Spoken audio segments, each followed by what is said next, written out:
जय हिंद प्यारे बच्चों और साथियों। आज हम लोग 16 जून का करंट अफेयर्स लेकर आए हैं, बिल्कुल ताज़ा। कितना ताज़ा आप अच्छे जानते हैं, मैं हमेशा आपको बताता ही रहता हूँ कितना ताज़ा होता है।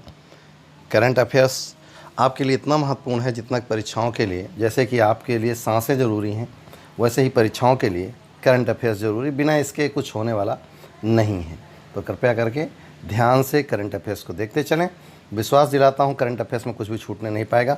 हो सकता है इसमें कई तथ्य छूट जाते हों, तो मैं वीकली लेकर आता हूँ, थोड़े दिन में मंथली लेकर आएंगे, और फिर 3 महीने का, और उसके बाद हाफ ईयरली और ईयरली, पूरा पैकेज आपको हम देंगे। वो भी आपसे पैसे की अपेक्षा ना तो पहले कभी थी, ना आज कभी है, और ना कभी ईश्वर करे कभी ऐसा हो। अपेक्षा सिर्फ एक चीज़ की है कि आप बेहतर करके आएँ। जितना बेहतर आप करके आएँ, एक शिक्षक के लिए सबसे बड़ी खुशी, आपको अच्छे से पता है, आपके द्वारा दिए गए पैसे नहीं होते। शिक्षक की सबसे बड़ी खुशी होती है कि उसका जब स्टूडेंट या उसका जो भी जुड़ा हुआ व्यक्ति है वो किसी पद पर पहुंचता है और वहां से कहता है कि सर देखिए मैं आज यहाँ पे हूँ। वजह मुझे न कहे, लेकिन वजह वो इस चीज़ को ज़रूर कहेगा कि हम एक ऐसे परिवार से जुड़े थे। संकल्प आपको मैं पहले कह चुका हूँ कि अनूठी संस्था इसलिए कहा जाता है। यहाँ सिर्फ आप स्टूडेंट नहीं हैं, यहाँ आप एक परिवार का हिस्सा, जहाँ सुख दुख हर तरह की बात आप कर सकते हैं। ठीक, तो चलिए बिना लेट लपेट किए, बिना बातों के शुरू करते हैं अपना सेशन। मुझे उम्मीद है आपको बहुत मज़ा आने वाला है। चलिए आइए, भाप निकलता हुआ पहला सवाल, यह किस राज्य सरकार ने जैव विविधता पार्क को उद्घाटित किया है? तो भैया उद्घाटित किया है केरल, मिजोरम, आंध्र प्रदेश, उत्तराखंड। तो इसका जवाब होगा उत्तराखंड। प्रभात ने लिखा है इसको। उत्तराखंड के हल्द्वानी में इस पार्क में अशोक वाटिका से लेकर कुरान की आयतों में लिखे गए पौधों को लगाया गया। आप सोच सकते हैं, कुरान से लेकर अशोक वाटिका से लेकर, अशोक वाटिका जहाँ माँ सीता तोड़ रही थी ना, 18 एकड़ फैले इस बायोडाइवर्सिटी पार्क में ग्लोबल वार्मिंग के चलते 48 लुप्त हो रही प्रजाति, मसलन पुत्रन चीवा, सहजन, सिंदूरी जैसे पेड़ों को भी विकसित किया गया है। इस पार्क खोलने का उद्देश्य मानव जीवन में प्रत्येक पौधे को महत्व प्रदर्शित करना है। जैव विविधता पार्क में पौधों की प्रजातियों को आध्यात्मिक और धार्मिक, वैज्ञानिक, मानव स्वास्थ्य और सौंदर्य मूल्य वर्गों में विभाजित किया गया। क्वेश्चन देखिए कहाँ से बन सकता है।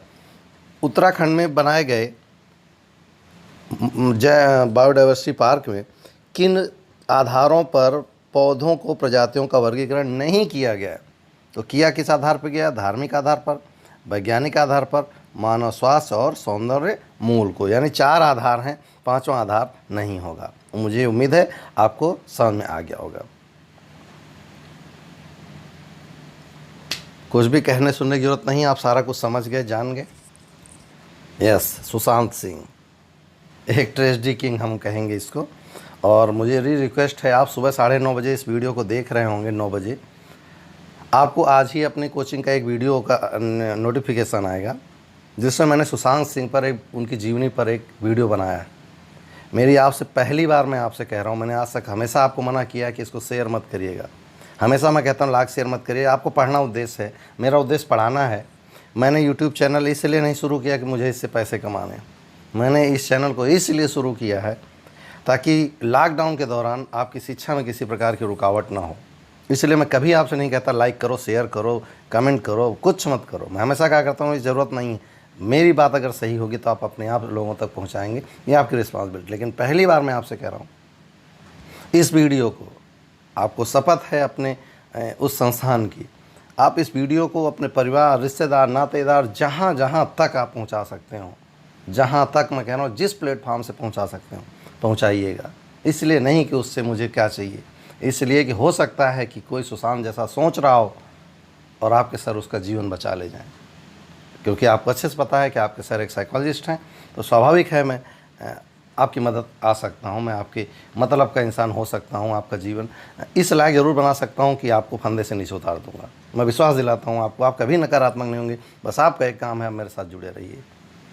इसलिए नहीं कि आप संस्था से मत जुड़े रहिए, आप संस्था छोड़ दीजिए, लेकिन आपके जीवन में जब भी कभी समस्या आए आप मेरे पास आइए। विश्वास दिलाता हूँ आप निराश नहीं होंगे। तो इस वीडियो को आपको शपथ है इस संस्था की, इस वीडियो को हर घर तक पहुंचाना है, हर बच्चे तक पहुंचाना, हर किसी तक पहुंचाना, ये आपकी जिम्मेदारी। क्यों? हो सकता है कोई हाई स्कूल पास, इंटर पास बच्चा ऐसी गलती करने की सोच रहा हो सकता है कोई घर में पारिवारिक कलह के कारण ऐसा सोच रहा हो सकता है कोई रामकली राम भरोसे के चक्कर में ऐसा सोच रहा है। मेरी आपको शपथ है, शपथ इन द सेंस है कि आप किसी का जीवन बचा सकते हैं। आप जीवन दे नहीं सकते तो आप जीवन लेने का अधिकार हमारा नहीं। इसलिए इस वीडियो को पहुंचाना ही पहुंचाना है, और कोई बट आपको नहीं है। रास्ते चलते कोई मिले, लीजिए आप ये वीडियो ज़रूर देखिएगा। कोई भी मिले, हर किसी के दिमाग में तनाव होते हैं, और हर किसी को एक बार लगता है कि काश मैं मर जाऊँ, बवाल खत्म हो। इसलिए मेरी रिक्वेस्ट है, मेरा वीडियो जो कल आ रहा है उसको ज़्यादा से ज़्यादा लोगों तक पहुंचाइएगा। ज़्यादा से ज़्यादा, जितने ज़्यादा पहुंचा देंगे आपका सर के लिए कृतज्ञता होगी। अदरवाइज़ आप ये मान लीजिएगा कि आप सही रूप में संस्था के सदस्य नहीं हैं। मैं इसलिए कह रहा हूँ कि हो सकता है कि आपका छोटा सा प्रयास किसी का जीवन बचा ले। चलिए, सुशांत सिंह है, आप अच्छे जानते हैं, एक अभिनेता है, कुछ भी नीचे लिखने की आवश्यकता नहीं है। MS धोनी में काम करके लीजेंड बन गए, और अब तो लीजेंड नहीं है, बहुत सारे लोगों का आदर्श हुआ करते थे। चलिए आगे चलते हैं। चर्चा में सुशांत सिंह का निधन हुआ, वह कौन थे, कुछ कहने की जरूरत नहीं, सारा कुछ आप जानते हैं। वो एक बॉलीवुड अभिनेता थे। सुशांत सिंह राजपूत का निधन हुआ। उन्होंने बॉलीवुड में अपने कैरियर की शुरुआत साल 2013 फिल्म काई पोछे से की थी, जो 2016 की लोकप्रिय film MS Dhoni the untold story में अपनी भूमिका के लिए खासे प्रसिद्ध हुए। उन्होंने टीवी शो पवित्र रिश्ता से बड़े पैमाने पर लोकप्रियता हासिल की, उससे फिल्मों बनाए रखने में भी सफल रहे थे। यानी उन्होंने कभी असफलता का मुँह ही नहीं देखा था। चलिए ये देखिए, यस, विश्व रक्तदान दिवस कब मनाया गया? तो 14 जून को मनाया गया विश्व रक्तदान दिवस, वर्ल्ड ब्लड डोनर डे। हर साल 14 जून को विश्व स्तर पर विश्व रक्तदान दिवस मनाया गया। इस दिन को विश्व स्तर पर हर साल रक्तदान को बढ़ावा देने के लिए और इसके प्रति लोगों को जागरूक करने के लिए मनाया जाता है। साथ ही यह दिन रक्तदाताओं को धन्यवाद देने के साथ साथ सुरक्षित रक्तदान के लिए दुनिया भर की ज़रूरत और सभी के योगदान के बारे में जागरूकता बढ़ाने का दिन है। इसके अलावा इस दिन उद्देश्य लोगों को नियमित रूप से बिना किसी भुगतान के स्वैच्छिक रूप से रक्तदान करने के लिए प्रोत्साहित है। मैं आपको पहले एक स्पष्ट बता दूं, आपने घर में बड़ी एक भ्रांति है समाज में कि रक्त देने से खून घट जाता है। तो मेरी आपसे रिक्वेस्ट है, पढ़े लिखे गंवारों, रक्त देने से रक्त घटता नहीं है। कुछ देर के लिए हीमोग्लोबिन की मात्रा घट जाती है, कुछ ही समय बाद वो अपने आप शरीर रिकवर करके उतनी मात्रा पूरी कर देता है। इसे कुछ भी सोचने की ज़रूरत नहीं है। आप कहेंगे सर रक्त देने के बाद हमारे मामा हैं उनको चक्कर आ गया था, तो आप पढ़े लिखे हो, मुझे नहीं लगता कि आपको कुछ कहने की ज़रूरत है। अदरवाइज़ मेरी भाषा आप अच्छे जानते हैं। पढ़े लिखे बेहुदा आदमी, जब कोई रक्त 5.5 लीटर है, सोचना ज़रा सा, 5.5 लीटर रक्त शरीर में है, मान लीजिए 5 है, आपने 300 ml रक्त दे दिया, तो अब रक्त कितना बना? 4.7 लीटर। 300 ml कम हो गया ना। इस 300 ml को बनने में थोड़ा सा समय शरीर को चाहिए नहीं चाहिए? हाँ या नहीं? हाँ चाहिए। और जितना समय आपको चाहिए इतनी देर में शरीर को, हार्ट को तो आदत पड़ी ना उतने ही रक्त की। अब रक्त हो गया कम तो हार्ट को पंप अधिक करना पड़ा, और जब हार्ट को पंप अधिक करना पड़ेगा तो क्रियाशीलता बढ़ जाएगी, फंक्शन बढ़ जाएगा शरीर, और क्रियाशीलता बढ़ जाएगी तो शरीर को जाने वाले मस्तिष्क का वेग बढ़ जाएगा। तो आपको लगेगा हमें चक्कर आ रहा है, होता कुछ नहीं। इसे डोंट वरी, जी भर के रक्तदान करिए, कुछ नहीं होता, कुछ नहीं होता, सब एक आडंबर है। और आपके साथ तो इसके लिए फेमस हैं। आप फ़ोन करिए, मैं उपस्थित। बी पॉजिटिव है, ज़्यादा मत लेना यार, इतना बड़ा थोड़ा सा तो है। चलिए, आप समझ गए रक्तदान दिवस। चलिए, संकल्प एकेडमी का नया प्रयास आपके लिए, world Elder abuse awareness day. आप बुजुर्गों को गाली ना दें, इसलिए एक दिवस 15 जून को मनाया जाता है, world Elder abuse awareness day, यानी बुजुर्ग के साथ होने वाले दुर्व्यवहार के बारे में जागरूकता फैलाने का विश्व दिवस। आप जान गए होंगे, कुछ नहीं, बुजुर्गों का सम्मान मत करिए, उनको सम्मान के लिए एक दिन रखा गया 15 जून, ताकि आप उन्हें ज़्यादा से ज़्यादा सामाजिक, आर्थिक, राजनीतिक जो भी उनको आप सम्मान दे सकते हैं किसी भी रूप में, तो आप उन्हें सम्मान दीजिए, उनके साथ दुर्व्यवहार ना करिए। उन्हीं दुर्व्यवहार से बचाने के लिए दिवस मनाया जाता है। अगला देखिए, यस, इनको देख लीजिएगा अच्छे से। मारियाना ट्रेंच पर पहनने वाली पहली महिला कौन बनी? मारियाना ट्रेंच पर पहुंचने वाली पहली महिला कौन? में तो कैथरीन डी सुलिवन बनी है। नासा की पूर्व अंतरिक्ष यात्री और भूविज्ञानी कैथरीन डी सुलिवन महासागर के सबसे गहरे बिंदु मारियाना ट्रेंच तक पहुंचने वाली पहली महिला बन गई। वह अंतरिक्ष में चलने वाली पहली अमेरिकी महिला भी हैं, जो अब समुद्र में सबसे गहरे ज्ञात स्थान पर पहुंचने वाली पहली महिला भी बन गई हैं। ये प्रश्न परीक्षा में पूछा जाएगा कैथरीन डी सुलिवन के बारे में। चलिए, बाढ़ आ गई, इसको गौर से देख लीजिएगा। देखिए क्या है, आई फ्लोज का संबंध किससे है? आई फ्लोज का संबंध है बाढ़ चेतावनी यंत्र जो महाराष्ट्र सरकार ने विकसित किया है। मुंबई में अत्याधुनिक बाढ़ चेतावनी प्रणाली iFlows की शुरुआत हुई है। फ्लड वार्निंग सिस्टम को केंद्रीय पृथ्वी विज्ञान मंत्री हर्षवर्धन ने महाराष्ट्र के मुख्यमंत्री उद्धव ठाकरे के साथ मिलकर लॉन्च किया है। iFlows के 7 मॉड्यूल होते हैं: data assimilation, flood inundation, vulnerability, risk dissemination module और डिसीजन सपोर्ट सिस्टम। एक लाइन में कि अगर बाढ़ कुछ आती है तो उससे बचाव, उसकी मात्रा और उसकी तीव्रता कम करने के लिए बनाया गया iFlows बनाया है महाराष्ट्र सरकार ने। फिगर में देख लीजिए, जो रक्तदान जैसा दिख रहा है यही है महाराष्ट्र। अच्छे समझ लीजिएगा। कमेंट बॉक्स में जल्दी से बताइएगा, जहाँ मैं टिक कर रहा हूँ नंबर दे रहा हूँ 1 2 3 4 एंड 5 और इसके बगल में है ये 6। इनका क्रम से आप नाम दीजिएगा ये कौन से राज्य हैं। ईमानदारी से बताइएगा ये कौन से राज्य 1 2 3 एंड 4 5 6 मैंने आपको दे दिए। इससे आपको पता चल जाएगा कि महाराष्ट्र की सीमा किसको होती है। इसकी राजधानी मुंबई, उद्धव ठाकरे वहाँ के मुख्यमंत्री हैं, भगत सिंह कोश्यारी वहाँ के राज्यपाल हैं और वहाँ के बारे में बहुत कुछ आपको पहले ही हम बता चुके हैं।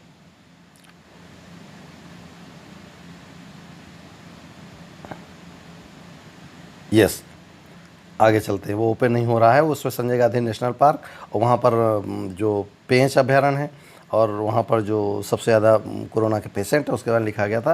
क्लियरिटी न होने की वजह से कोई दिक्कत नहीं। चलिए आगे देखते हैं। One stop supply chain solution for your health care needs. देखिए क्या है, आरोग्य पथ क्या है। आरोग्य से तो नहीं है, आरोग्य पथ क्या है? तो वितरण श्रृंखला जिसमें स्वास्थ्य सुविधाएं शामिल हों उसे हम आरोग्य पथ कहते हैं। CSIR ने national health supply chain portal launch किया है आरोग्य पथ। आरोग्य पथ एक सूचना मंच है जिसे CSIR द्वारा सर्वोदय इन्फोटेक और संस्थागत उपयोगकर्ताओं और स्वास्थ्य देखभाल अनिवार्य उपकरणों के निर्माता अधिकृत आपूर्तिकर्ताओं के साथ साझेदारी में विकसित किया गया है। पोर्टल को एक मार्ग प्रदान करने के उद्देश्य से शुरू किया गया जो आरोग्य पथ की ओर ले जाता है। एक लाइन में अगर आपको कोई समस्या है तो एक ही स्थान पर आपकी सारी समस्याओं को हल करने का प्रयास है आरोग्य पथ, और वो किसके लिए? कोरोना पॉजिटिव के लिए। ये देखिए, जस्ट देखिए, घर घर निगरानी ऐप किस राज्य सरकार द्वारा संचालित किया गया है? तो पंजाब सरकार द्वारा शुरू किया गया है। पंजाब सरकार ने घर घर निगरानी ऐप किया। तो इसको मैं पूरी कहानी आपको लाइन में समझा दूँ। शहरी और ग्रामीण क्षेत्र के सभी लोगों को घर घर तक कोरोना ऐप से बचने के उपायों के बारे में, उनको जागरूक करने के बारे में एक निगरानी ऐप लॉन्च किया गया है जिसका नाम रखा गया है घर घर निगरानी ऐप। तो किसने शुरू किया है? पंजाब सरकार ने। तो पंजाब देख लीजिएगा, देखने में बड़ा अजीब लगता ना, तो आपको मैं पहले यहाँ बता दूँ, ये बगल में चंडीगढ़ है और ये इसकी राजधानी है, चंडीगढ़ स्वयं है। और हरियाणा की राजधानी भी क्या है? चंडीगढ़। आपको जवाब देना है कि आखिर चंडीगढ़ में ऐसा क्या है? 3 जगह की राजधानी है। अगर नहीं आएगा तो फिर मैं आपको कल बताऊंगा, कमेंट बॉक्स में दे दीजिएगा। जैसा नहीं पता तो मैं बताऊंगा। कैपिटल है चंडीगढ़, CM है कैप्टन अमरेंद्र सिंह और राज्यपाल हैं BP सिंह बदनौर। कौन है? BP सिंह बदनौर। तो ये था हमारा घर घर निगरानी ऐप। इनको अच्छे से समझ लीजिएगा। फिलीपींस में भारत के नवनियुक्त राजदूत कौन हैं? तो देख लीजिए इनको। फिलीपींस में भारत के नवनियुक्त राजदूत कौन हैं? तो ये हैं Shambhu S Kumaran. Shambhu S Kumaran Philippines में भारत के अगले राजदूत होंगे। ठीक, यह वर्तमान में किंगडम ऑफ मोरक्को में भारत के राजदूत के रूप में सेवारत हैं। शंभू S कुमारन फिलीपींस गणराज्य में जयदीप मजूमदार के स्थान पर भारत के अगला उच्चायुक्त होंगे। फिलीपींस की राजधानी है मनीला, मुद्रा है फिलीपींस पेसो और राष्ट्रपति हैं रोड्रिगो दुतेर्ते, है ना। ये था आज का हमारा बिंदु जहाँ तक आपको हमें बताना था। ठीक, अब बात करते हैं नेक्स्ट महत्वपूर्ण बिंदु। आज हम आपके लिए लेकर आए हैं फंडामेंटल राइट्स के बारे में। आपको पूरी जानकारी देने का प्रयास करेंगे। क्यों? क्योंकि सुशांत सिंह ने जो कुछ किया है इसके बाद आपको अपने अधिकार जानने बहुत ज़रूरी है। आपके जीवन का भी अधिकार शामिल है इसमें। आर्टिकल 21 कहता है कि आप अपने प्राण नहीं त्याग कर सकते, ये कानूनन जुर्म है। यस, तो कहेंगे क्या किसी को मरने के बाद सजा ही हाँ दी जाती है? आपका जिस तरह से शरीर छत बिछत किया जाता है वो आपके लिए सजा ही है। चलिए, मैं हमेशा नाराज़गी व्यक्त करता हूँ इस चीज़ से कि आप गलत चीज़ करें। मैं हमेशा आपके अच्छे चीज़ के साथ हूँ, गलत चीज़ के लिए मैं हमेशा आपका अपोज ही रहूँगा। चलिए, मौलिक अधिकार देश के प्रत्येक नागरिक के अधिकार हैं जो किसी व्यक्ति के विकास के लिए आवश्यक हैं।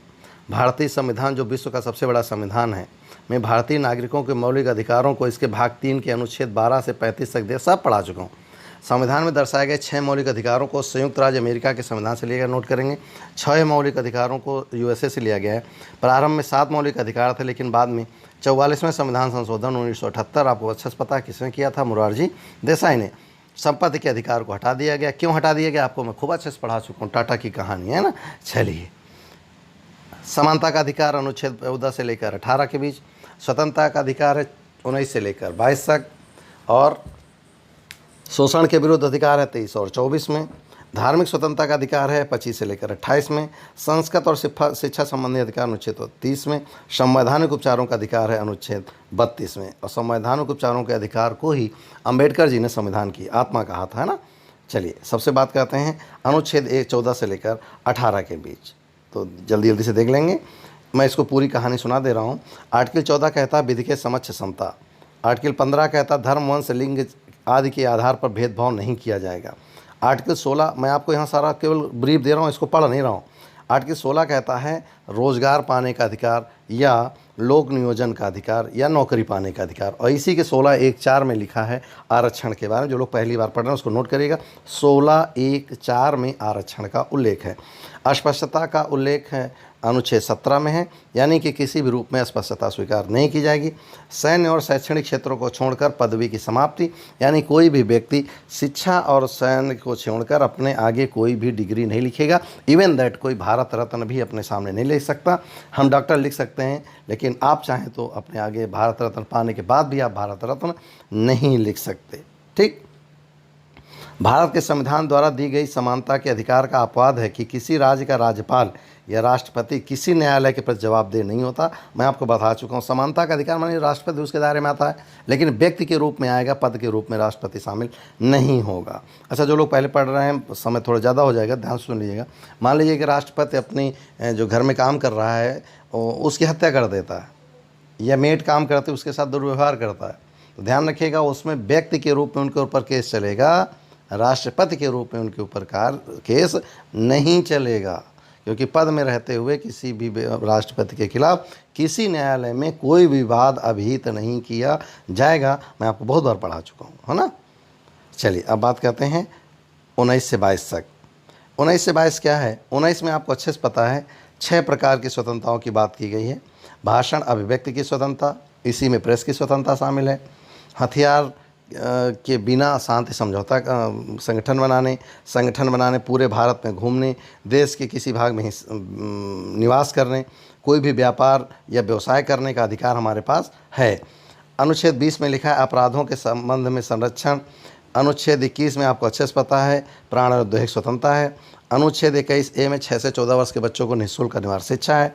अनुच्छेद 22 में है गिरफ्तारी के लिए निरोध, यानी किसी भी व्यक्ति को गिरफ्तार के व्यक्ति को 24 घंटे से ज़्यादा हिरासत में नहीं रखा जाएगा, उसे तुरंत ही संबंधित मजिस्ट्रेट के सामने पेश किया जाएगा। अगला शोषण के विरुद्ध अधिकार 23-24, स्टॉप ह्यूमन ट्रैफिकिंग, मानव के अवैध व्यापार और जबरन मजदूरी। सही शब्दों में कहा जाए, जबरन मजदूरी को ही कहते हैं बलात् श्रम। क्या कहते हैं? बलात् श्रम। और इसी को आप चाहें तो बेगार कह सकते हैं। ये बलात् श्रम है और इसी को चाहें तो आप बेगार कह सकते हैं, है ना।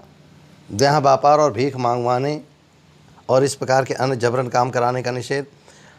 आर्टिकल 24 कहता है 14 वर्ष से कम आयु के बच्चों को किसी जोखिम के स्थान पर नहीं रखा जाएगा। भाग 4 है अनुच्छेद 25 से लेकर 28, सब ईश्वर इसी में शामिल कर दिया हमने। कोई भी धर्म अपनाए, किसी भी धर्म को माने, पूजा का कोई भी तरीका अपनाए या किसी भी धार्मिक संस्था में प्रवेश लें और उसके रख रखाव की अगर जिम्मेदारी राज्य सरकार की है तो किसी को प्रवेश से रोका नहीं जाएगा। अनुच्छेद 28 कहता है शिक्षण संस्थानों में धार्मिक शिक्षा या पूजा में भाग लेने की स्वतंत्रता है। मैं चाहूँ तो भाग लूँ, मैं चाहूँ तो न लूँ, ये है। अगला है सांस्कृतिक और शैक्षणिक अधिकार 29-30 में, यानी कि सही से अल्पसंख्यक अगर कोई व्यक्ति अपना संस्था खोलता है और वो अपने पैसे से खोलता है तो वो किसको प्रवेश देगा, इसके लिए वो स्वतंत्र है। परंतु यदि कोई संस्था सरकार के पैसों से चलाई जाती है तो उसमें सभी को प्रवेश की अनुमति होगी। आर्टिकल 32 है संवैधानिक उपचारों का अधिकार, इन्हें राइट्स कहा जाता है। मौलिक अधिकारों के प्रवर्तन के लिए न्यायपालिका को अधिकार जारी करने की शक्ति से लैस किया गया है। सुप्रीम कोर्ट भारत क्षेत्र के भीतर किसी भी व्यक्ति या सरकार के खिलाफ, मैं बोल रहा हूँ व्यक्ति या सरकार, के खिलाफ मौलिक अधिकारों के प्रवर्तन के लिए एक आदेश या रिट जारी कर सकती है। 5 प्रकार की रिटें इसमें दी हैं और मैं इन सबको क्लास में आपको पहले ही पढ़ा चुका हूँ, इसलिए ज़्यादा उस पर पढ़ने की जरूरत नहीं है, आप इससे नोट्स बना लीजिएगा। ठीक है, अब बात करते हैं देश के बारे में। चलिए, आज का देश है हमारा फ्रांस। कौन सा देश है? फ्रांस। आज फ्रांस के बारे में जानें।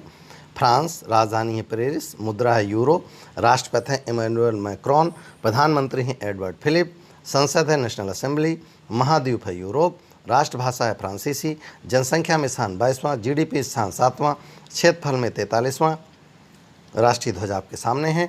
आज के अभ्यास के लिए प्रश्न,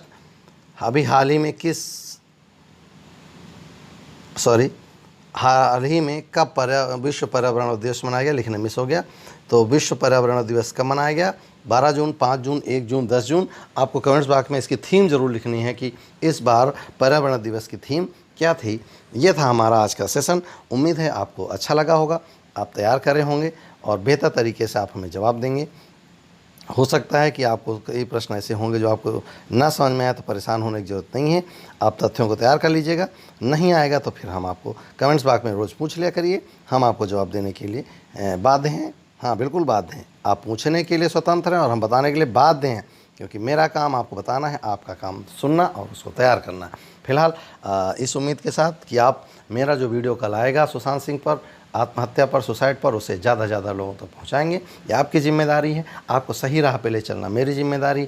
जब भी आपके ऊपर ईगो हावी होने लगे, मुझसे ज़रूर संपर्क करें। मैं आपको विश्वास दिलाता हूँ कि हाथ पकड़ के बाहर निकाल लाऊंगा, उसके लिए मुझे कुछ भी करना पड़े। आज फिलहाल इतना ही, मिलते हैं नए उम्मीदों के साथ, नए जोश के साथ, नए वीडियो में। आज फिलहाल इतना ही। जय हिंद।